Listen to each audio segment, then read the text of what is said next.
Assalamu alaikum, dear students. Welcome to the platform of Noor School and College Mansehra. I would like to welcome you all to the online class of Physics Grade 12. Dear students, today we are going to discuss the forward and reverse biased diode. I would like to have a very quick note on the linkage that we have gone through in the previous lecture. Dear students, in the previous lecture, we discussed the concept of doping, and we know that doping is the process in which some metals are added into the semiconductors. uh, After doping we get n-type and p-type semiconductors. N-type semiconductors have free electrons, that is why they are called negative type, and p-type semiconductors have holes and there is a positive charge on the hole, so majority carrier in p-type is hole and the majority carrier in n-type is electron. After that, we considered the p-n junction diode. When the p side and n side of a doped semiconductor they are joined together, we get a p-n junction diode. Diode means two terminals, two opposite terminal. One terminal is positive and other terminal is negative. And this p-n junction diode is called one-way switch. So we defined p-n junction diode as a junction between n and p type semiconductors. When they are combined, two terminals are formed. One terminal is positive, which is anode, and the other terminal is negative, which is cathode. A potential barrier is formed in between them when n and p type semiconductors are joined together. This potential barrier acts as resistor. This is important point. This potential barrier acts as resistor in between the n and p-type semiconductor, and we had gone through this concept. You can see that p and n-type they are combining, and a potential barrier is formed, and this potential barrier is neutral atom. So the symbol was this one. This was the symbol of p-n junction diode. Okay, dear students, now we are going to move forward to our next topic. The concept of this topic will be given after introducing the forward biased diode and reverse biased diode. Forward biased, the condition in which the p side of a diode is connected with positive terminal of a battery. This is the external battery or cell. The positive side of the cell is connected with the p side of diode, and n side of diode is connected with the negative terminal. You can see that. Clear? According to the condition, if the p side of a diode is connected with positive terminal and n side of the diode is connected with a negative terminal of battery, this is called forward biased diode, or simply FB. This is called forward biasing. In forward, we connect P with positive and with negative. It's a bulb.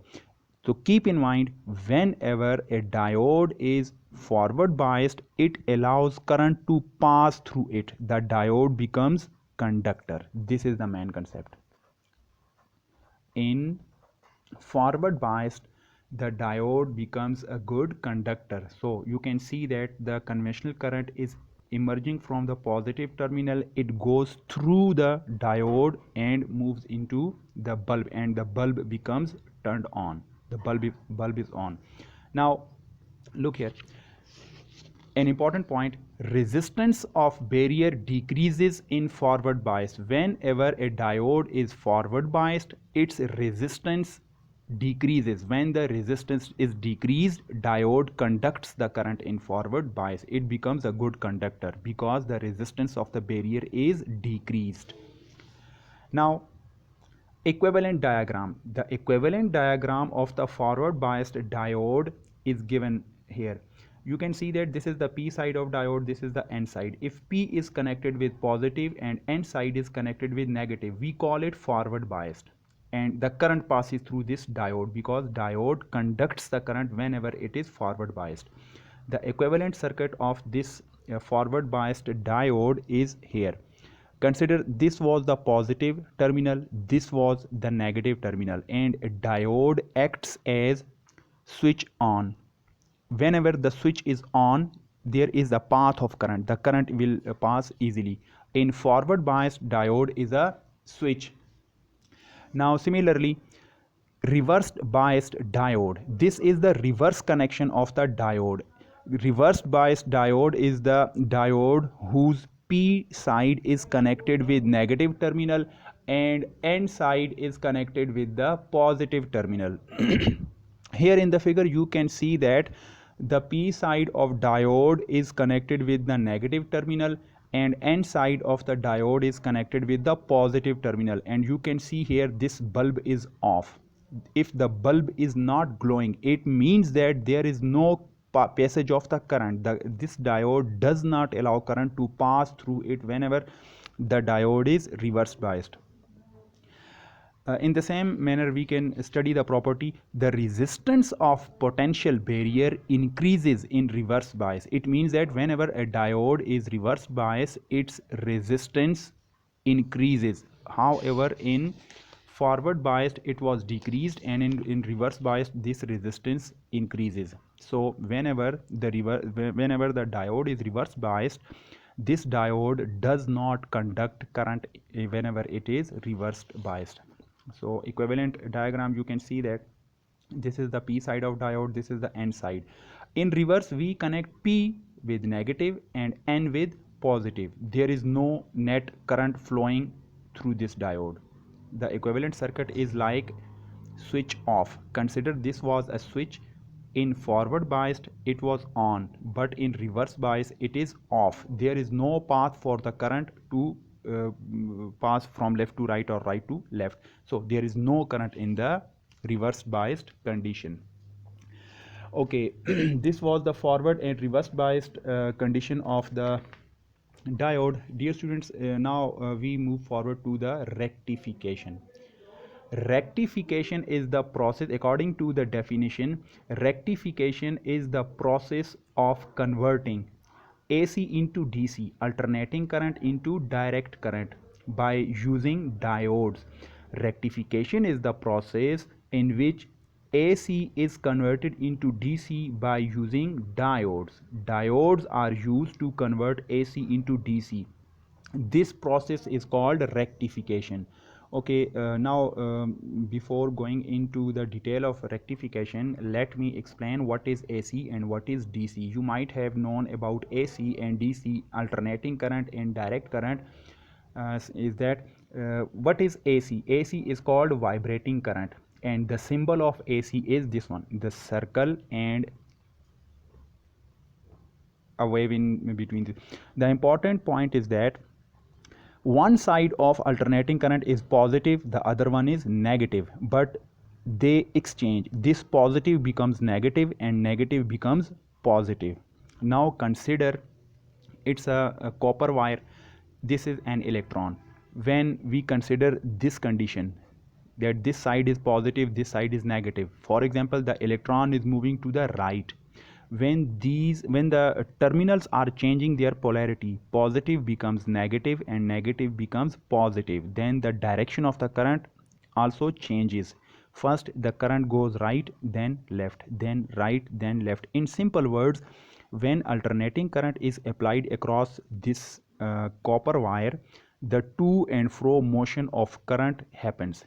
The electrons or the currents, they vibrate in the copper wire whenever alternating current is connected. Similarly, DC, it is called direct current. This is also called vibrational current or non-vibrant current. In DC there is no vibration of the current, no vibration of current. The symbol of DC is this one. You might have looked in your books and notes and in some practicals that this symbol is also always used. This bigger part is called, this bigger plate is positive and this small plate is negative. Positive, negative, positive, negative, positive, negative. So we assign them some positive and negative sign. This bigger plate is positive and smaller plate is negative. This is the electrical symbol of DC.